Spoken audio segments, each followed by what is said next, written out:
about 300 guys? Yeah. You've had sex with? Being in the government, being in the system by myself. Are you talking about being in foster care or once you got out of foster care? Foster care.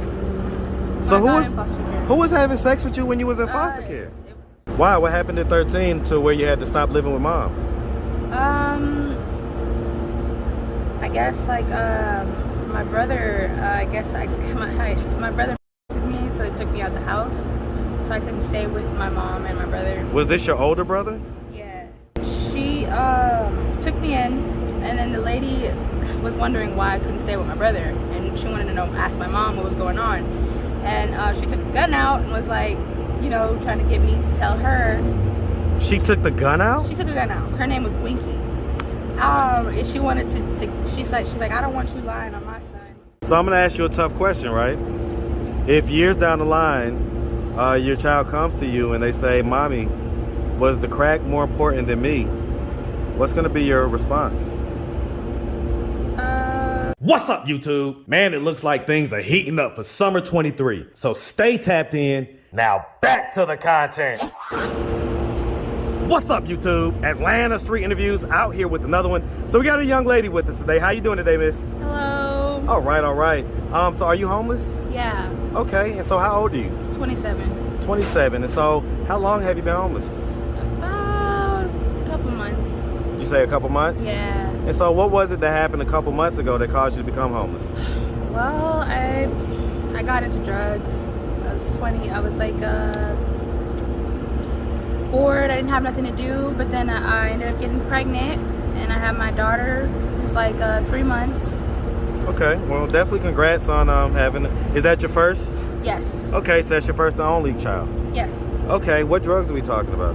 Crack. Crack. Okay. Yeah, but go ahead. I'm not trying to do that anymore. When was the last time you did it?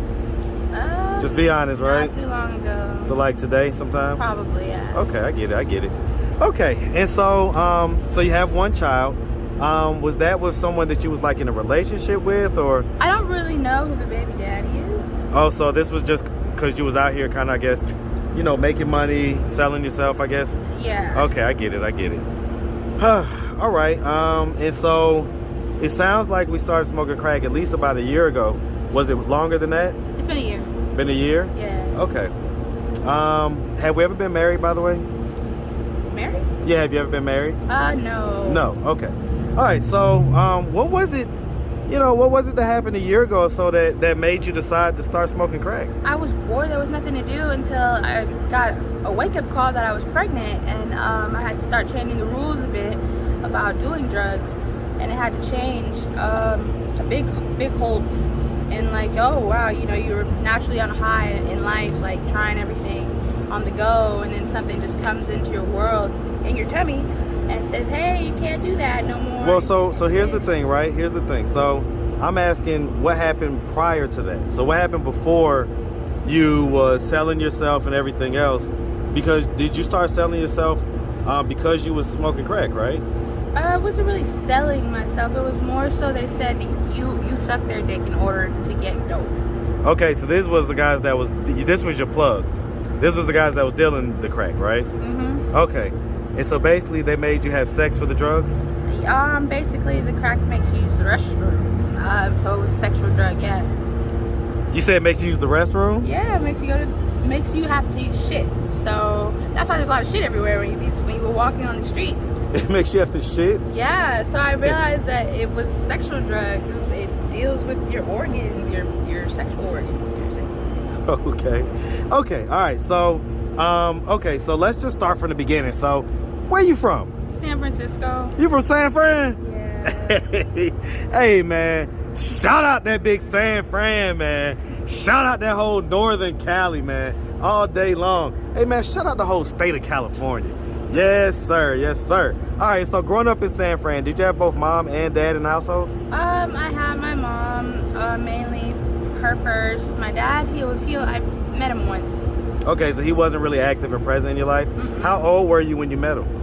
I was 13. 13? Yeah. Okay. What do you think the absence of his presence in your life, what effect do you think that had on you? I wasn't in the same heaven as everybody else. stayed. They all had a different mindset of like goals and like. Did they have like dads in the house and stuff? They had tools that they needed to survive and go on. And seeing that I made mistakes in my life. What mistakes did you make? Getting pregnant with my first kid and then having an abortion. How old were you when that happened? This was 2017. So. Okay, so about 6 years ago. This is about 21. Yeah, it was my first though. And so. And I might be. Yeah, might be a triplet. So you had an abortion, and so was that with someone that you was in a relationship with, or was that also a similar situation to this one? It is a similar situation to this one. Okay, so 6 years ago, was you smoking crack as well? No. So how'd you end up getting pregnant 6 years ago? I was trying to start my life with like a family-oriented people that I'd seen that I hadn't had because, you know, my dad wasn't there, it was just my mom. So I was attracted to that, but it came with a lot of like warning signs and like rules to follow. Your mind had to be on the same page. Let me ask you something real quick. I kind of failed on that. Let me ask you something real quick. So, has there ever been any mental illness diagnosis or anything like that? Yes. Okay, what's the diagnosis? PTSD, bipolar, anxiety. And so, what age were you when those diagnoses occurred? I was like 13 going on 16. 13 going on 16? 16. Not 13 19. going on 14? Yeah. Sorry, I'm probably not there. Okay. So, all right. So growing up, would you say that you had like a fairly normal childhood? No. Tell me about it. It was different. I lived with my foster grandmother because I got foster care when I was 13. Why? What happened at 13 to where you had to stop living with mom? I guess like my brother. My brother molested me, so they took me out the house, so I couldn't stay with my mom and my brother. Was this your older brother? Yeah. And so how many years older is he than you? 10. He's 10 years older than you? Yeah. So he was 23 at the time? He's 10 years older than me, so if I'm 26, he's 36. No, what I mean is when you was 13, when this happened, yeah, he was 23. Yeah. And so what was it that happened? Well, my mom knew he was touching me throughout the years, so wait, this was before 13? This was 13. She did not want me, she was getting, she had a hernia. She got, I was in Roosevelt Middle School in San Francisco, and she got a hernia. They wanted to put me somewhere, and she didn't trust me to be alone with my brother, so she put me with a friend, a school friend, Alicia, my friend Alicia Rivera, or whatever, and she took me in, and then the lady was wondering why I couldn't stay with my brother, and she wanted to ask my mom what was going on, and she took the gun out and was like, you know, trying to get me to tell her. She took the gun out? She took the gun out. Her name was Winky. And she wanted to she's like, I don't want you lying on my son. Talk to me, right? So she called CPS, and when she found out about my brother molesting me, and that's how that went. I met a white man in a car, and they drove me into General Hospital and went underneath, and I was living in the conditions of my first foster home, Wanda Coleman, right? So, I mean, how was that experience in foster care for you? I've been in over 26 homes. 26, so, not 26, 15. So safe to say it didn't go well for you. Not 15. I guess I had a few foster homes, So, I mean, here's the thing, right? So it sounds like that incident, sounds like you ended up getting some therapy for it. You ended up getting your diagnosis for your mental illness. Mm-hmm. So, what age did this stuff start with your brother? It was going on all the way to when I was young, like 6. So it started. He was there when my uncle went to jail for also like an incident with me. I think it was like I forgot what they called it. It was like molestation. So your uncle basically He went molested to you jail as in well? Texas, El Paso, Texas, or whatever. For doing that to you? Yeah, I was a kid though. I was 6. And so you say that your uncle... My mom put him in jail. And that was her brother? Yes. Wow. And so then her son turned around and was doing it for years as well? Yeah. Okay. What effect do you think that had on you? I mean, obviously you had the PTSD diagnosis and everything else. Mm-hmm. What effect do you think beyond that it's had on your life? It's had a negative effect, especially now where I'm at, and like how the people I've met, like, you know, out being on the streets and having to learn how to like get to your own stuff, handle your own business, but like meeting people along the way, you know, making friends, getting high, and saying like some drugs were social. Like if you didn't have nobody to talk to, it's just you know, I'm trying to get my brother to expand out. He's just by himself, he's not saying anything, and letting the world go on. I think that's not good. And then I'm going out meeting 1,000 people at once, doing 1,000 things, and feeling like an octopus, and thinking all the way back to Texas, saying your uncle went to jail for, I think they put him in for like 6 years or something, for that one incident that he did with me, that and what he paid for to get me to remember how serious sex is. I completely lost it from when I went out on my own and met people, guys from 16, because I left my mom at 13. The government took over. So from 13 to now, 26, I have been on my own, not with my mom no more. So they were afraid of me going with the government. Armani, my sister, who was like my middle school friend, took me in for foster. She took me in. She's a millionaire in San Francisco. You know, if you've seen Full House, right? She has one of those houses. One of those type of deals. I grew up Okay. there for like 10 years. 13 to 23 to 20. Yeah. Okay, so about 7. Okay, so okay. Did you end up going to high school? I did go to high school. Did you graduate? Yes. Okay. Any college after that? I took general ed at City College, San Francisco. I didn't go further than that. Okay, so all right. For one, have you ever do you still communicate with your mom? Is she still living? She's in San Francisco right now. When's the last time you talked to her? It's probably been a few years, 2 years, 3. 2, 3 years? Yeah. Why has it been so long? But she's mad at me. She doesn't want to talk to me. What is she mad at you about? Her anger. About the whole situation. With your brother? Yeah. So what does she think happened? I mean, it's not what she thinks happened. I feel like that she feels like I feel like she thinks she let stuff happen. So you think that she's basically harboring a little bit of guilt? Yeah. And she's kind of taking that out on you instead of taking accountability? Yeah. I don't think she should take accountability, but I just know that with that little incident, you know, compared to like what, to remind yourself of where you come from versus when you got in the system and then you went out on your own and started, it was like you met I met at least 170 people from 13. I was closed off in Texas. El Paso, Texas had me closed off. There was nobody could touch you, and they would go to jail, and you were safe.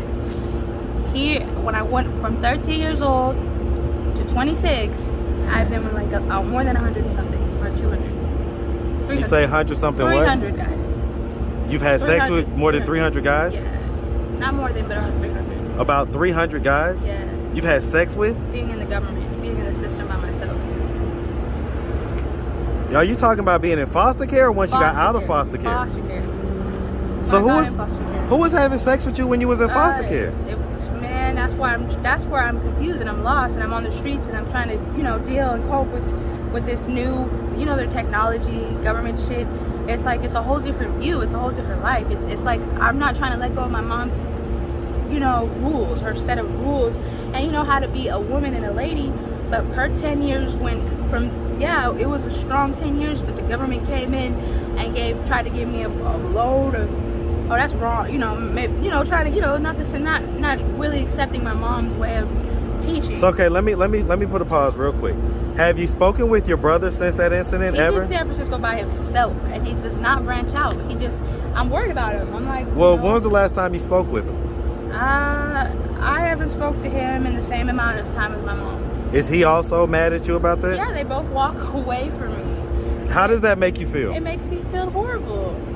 So, I mean, if they were to happen to come across this video on YouTube, and if you could give them any message... They would be their own little happy team, happily crying, like laughing. And you think they'd be laughing at you for they being say. homeless? Or would they be sad because you're homeless out here in Atlanta on crack? I feel like it'd be too fast for them to like pick up. So listen, if one of the things that we do on this channel is we have conversations with people when they're not around. So if your mom and brother would have happened to be watching this video on YouTube, what do you have to say to them? I'd say I love you first. I know you hate me, but I'm trying to get out there the best every way I can. So let me say this, right? So as far as the crack smoking goes, right? Yeah. So you say that you've been doing it for a year? Yes. Okay, and it's not been longer than that? It hasn't been that long, no. Okay, because it doesn't look like it's been longer than that. But I'm gonna tell you something. That stuff will eat you up. Yeah. And so, do you plan on continuing No, to I smoke? plan on quitting. Okay, and so are you gonna just do that, like just try to do that by yourself? Or are you gonna go to rehab or? I'm trying to go to rehab, but the rehab facility didn't accept me, so back to homelessness and just following the list they gave me of calling these numbers. Okay, so you tried to get the list and Women's tried to figure out how to get into rehab. Yeah. Okay. Okay. All right. And so at this point, that's what you're trying to do to get out of this situation? Yeah. And so how long have you been here in Atlanta, by the way? I've been here for about 75 days. What was it that made you decide to come here? My sister invited me out here. Your sister? They wanted me to stay out here permanently. Your blood sister or just like your good friend? My foster sister. Your foster sister? Okay. Yeah. And so what happened to that? The millionaire, my sister. I mean, you came out here. Obviously, you're not with her anymore. So what happened? I came out here, but I messed up with the crack. So they caught me with crack in my system when my baby was born 3 months ago. It was like one fucking try, man. I missed it. If I hadn't had that, man, and my mom was with me, I would have my child with me right now, probably in an apartment. But how does it feel to not have your child with you? Horrible. Like, I don't want her going in a government system and being changed the entire way. Like this is every law that they say don't do is what should become. So I'm gonna ask you a tough question, right? If years down the line, your child comes to you and they say, "Mommy, was the crack more important than me?" What's gonna be your response? I think she'll see that she'll have more heart in her and more intelligence than to know her mom more, to know me more than crack. Well, more I think than what is conditioned to, because they give Coca-Cola out, and that's Coca-Cola is a big sign right there in Atlanta, and it represents crack. well, it doesn't So represent make crack. sense. It So does. I They mean, used to put crack in that. well, it was cocaine, and it was way back in way back in the previous it used to be century. good for you. Doctors used to give that out. They say coca. Hey, listen, Coca, the true sweat. enough. I agree with you on that, but And they give it's a they much give- different monster when you cook it up and combine it with baking soda and everything else. Yeah, So just like it crack. hits It was harder. once good, now they want to say it's bad. Okay, so at this point, right? Because here's the thing, right? Everybody's gonna look at this and they're gonna say, "Man, she's such a pretty girl." Like, they're probably not gonna want to see you go down this road that a lot of people that get addicted to crack go down. And you've already kind of gone down it a little bit. You've lost your baby, and your friend, your family, whoever it is, has, I guess, abandoned you because of the crack. Yeah. So, and I've been out here. I know what these streets are like. Yeah. I mean, this crack is everywhere around here. Okay, so it's very hard to escape it. Yeah. So what are you really gonna do? Like, are you just gonna kind of continue smoking it because, you know, it's a hard addiction? I don't want to smoke. It's not really a hard addiction. It's easy to quit. It's just, what else? Well, why haven't you? Why didn't you? People do crack and do the drugs because they want to reach out to people. Like my brother right now, he's alone and he doesn't know how to reach out to people. Is it most of the time people do drugs? Drugs become good when he goes out and meets people, and as you know, I'm not going to be mad at my brother if he chooses to do drugs. So here's the thing, right? Drugs are normally done by someone who's running away from something in their head. So I'm gonna ask, right? What are you running away from? Is it the memories of the stuff that happened to you back then? Is it? It's not that. I mean, I know it's more so. Is it the situation with your mom and the brother? It's the 13 government system change. Your mind, mentality, everything. Lions come and attack. Like when you go to the government, everything is like secretive. It's a secret society. So basically, at 13, you changed. They give you pills, but yet you become exactly what they say don't do, and they don't want. My mother, Texas is hear me out. I hope Texas hears me out because I know my discipline for Texas was like I was a lady, I was a house girl, and yeah, the government system was part of it, but you were smart. What happened when you let your daughter loose from your parents is a situation of like, God never let my daughter go in the government system. Don't let none of their children go in the government system. Don't let them fall in that because they will become monsters. I'm a monster now to my mother, so I don't want to talk to her. I'm hearing kings and voices of weird, creepy little things that are from other systems, like a UFO came out in front of me and stuff. Like, it was just horrible. Well, let me ask you something, right? What do you think your daughter's gonna feel about you? Because I mean, she's gonna feel like she's gonna judge me. So hold on, let me finish my question. Let me finish my question. So your daughter has basically, she's gonna feel like she's been abandoned by you, and then you're not even. Hold on, and then you're not even gonna be able to tell her who her dad is. You're not even gonna be able to give her that information. So she's probably gonna be very resentful towards you. Why do you not ever consider that, or do you not ever kind of face that reality? I mean, that's not the reality. The reality is I have an option to change, and that change has been given to me by choosing a route to like follow. Which we want you to change, by the way. Which they pushed me out on the street.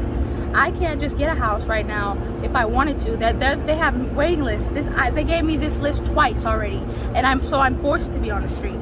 So they know that I don't just be out here because I want to be out here. They're not like I call the numbers. They're either. I get it. Listen, there's a lot of homeless people out here, so there's a long line of services and things, all that stuff. There's a long line. I get it. So trust me, you're preaching to the choir on that one. I understand.